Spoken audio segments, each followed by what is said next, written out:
Tomorrow marks 1 year since a deadly and powerful storm ravaged Hampton Roads and the rest of the East Coast. Yeah, many of you remember the wind, the rain, the flooding caused by Superstorm Sandy. It created scenes like this here in Hampton Roads. The U.S. Interior Secretary just announced $162 million in funding for 45 storm protection projects from North Carolina to New England. That may help moving forward, but today we're taking a moment to look back.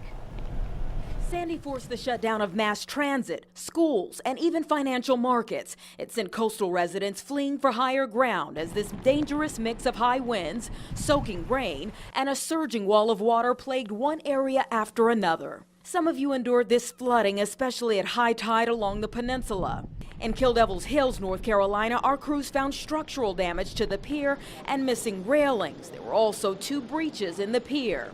And who could forget this video of a sand-filled home in the Sandbridge community of Virginia Beach? It's what was left of everything residents worked so hard to build, everything they did their best to save in the week leading up to the storm. That was before nearly 100,000 Dominion customers were without power in Hampton Roads, and power crews were out cutting limbs. It was ahead of the welfare checks by rescue crews. It was when we found public works crews rushing to clear drains and ditches.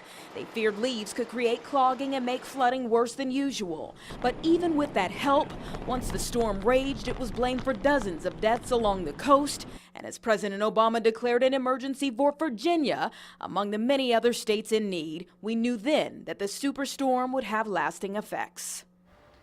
It's been a very slow recovery for some people and businesses, too. We have much more coverage of the 1-year anniversary of Superstorm Sandy on wavy.com. There you'll find pictures of the flooding and damage as well as the recovery efforts since.